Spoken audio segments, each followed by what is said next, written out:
और सिरसा में श्री तारा बाबा जी की कुटिया में महाशिवरात्रि के अवसर पर भव्य भंडारे का आयोजन किया जाएगा। इसे लेकर कुटिया के मुख्य सेवक और वरिष्ठ बीजेपी नेता गोविंद कांडा ने एक महत्वपूर्ण बैठक की, जिसमें आयोजन से जुड़ी सभी व्यवस्थाओं की समीक्षा की गई। और बैठक के बाद गोविंद कांडा ने कार्यक्रम को लेकर जानकारी देते हुए बताया कि महाशिवरात्रि के दिन बड़ी संख्या में श्रद्धालुओं के कुटिया में पहुंचने की उम्मीद है, इसलिए भंडारे को सुव्यवस्थित और भव्य रूप दिया जाएगा। उन्होंने ये भी कहा कि भंडारे में श्रद्धालुओं के लिए भोजन, पानी और बैठने की उचित व्यवस्था की जाएगी। अब की बार सिर्फ भंडारे का ही प्रोग्राम रखा गया है, केवल एक दिन का। सुबह हवन होगा 6 बजे। आप में से कोई भी अपने परिवार समेत आना चाहता है तो वो सुबह 6 बजे हवन में आए। उसके बाद बाबा जी का पूजा होती है हवन के बाद, और उसके बाद 9:30 बजे बाबा जी का भोग लगकर 9:30 बजे भंडारा शुरुआत हो जाती है।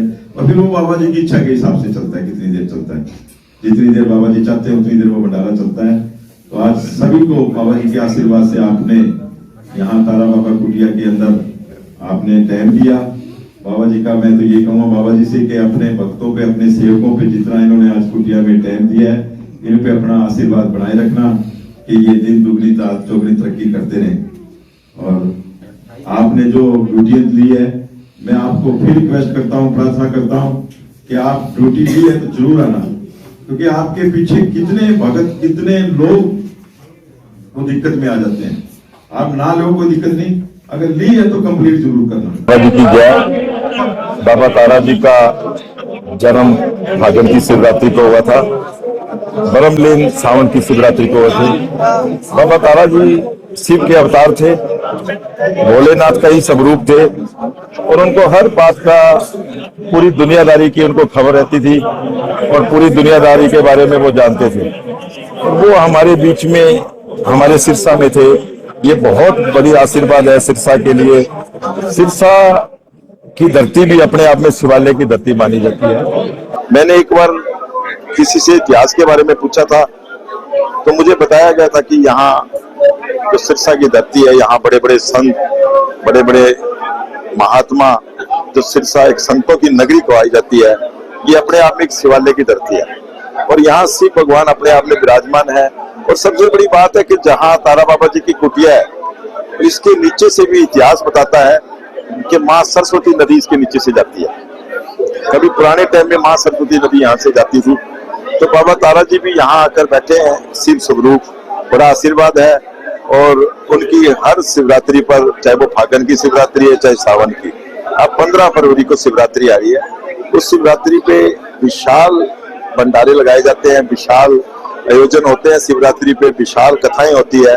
तो 15 तारीख के लिए विशाल भंडारे का प्रोग्राम है और यहाँ हजारों भगत बाबा तारा जी का आशीर्वाद लेने आते हैं। और सबसे बड़ी बात यह है कि बाबा जी सिरसा वासियों का अपना परिवार समझते हैं।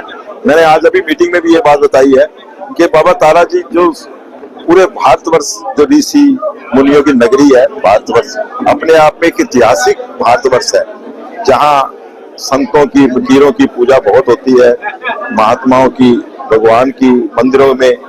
तो वो सिरसा में बैठे बैठे जो बड़े बड़े संत है भारत के अंदर, जो कथावाचक हैं, जो कथाएं सुनाते हैं, भगवान की जो चर्चाएं करते हैं, भगवान का जो सत्संग करते हैं, भगवान के जो भजन गाते हैं, वो तारा बाबा अपने परिवार के लिए ही सिरसा में बुला देते हैं। तारा बाबा कुटिया में आयोजन करते हैं, बड़े बड़े योजनों में वो आते हैं। तो ये बहुत बड़ी बात है कि तारा बाबा की जो कुटिया है, आपके जो सिरसा का है, आपका परिवार है, आप जितना भी ज्यादा से ज्यादा 15 तारीख को सुबह 9 बजे से लेके बाबा की इच्छा तक भंडारा चलेगा कि आप रात तक कुटिया 9:30 तक कुटिया का हमने टाइम फिक्स है, 9:30 तक कुटिया खुली रहती है। कि आप आए, बाबा जी का आशीर्वाद लें, प्रसाद ग्रहण करें। और मैं बाबा जी से ये प्रार्थना करूंगा, जो सिरसा का परिवार है आपका, इस पे अपना आशीर्वाद बनाए रखें कि सिरसा दिन दुगनी रात चौगनी तरक्की करता रहे। और ये बहुत बड़ी बात है, मैं फिर बताने जा रहा हूँ कि बाबा जी अपना परिवार मानते हैं सिरसा को। और सिरसा के अंदर बहुत बड़ी बात है, लोग तरसते हैं बड़े बड़े संतों को, बड़े बड़े लोगों को तरसते हैं। मेरे पास हजारों फोन आते हैं कि कैसे बात हो, कैसे कथा होती है, कैसे करानी होती है।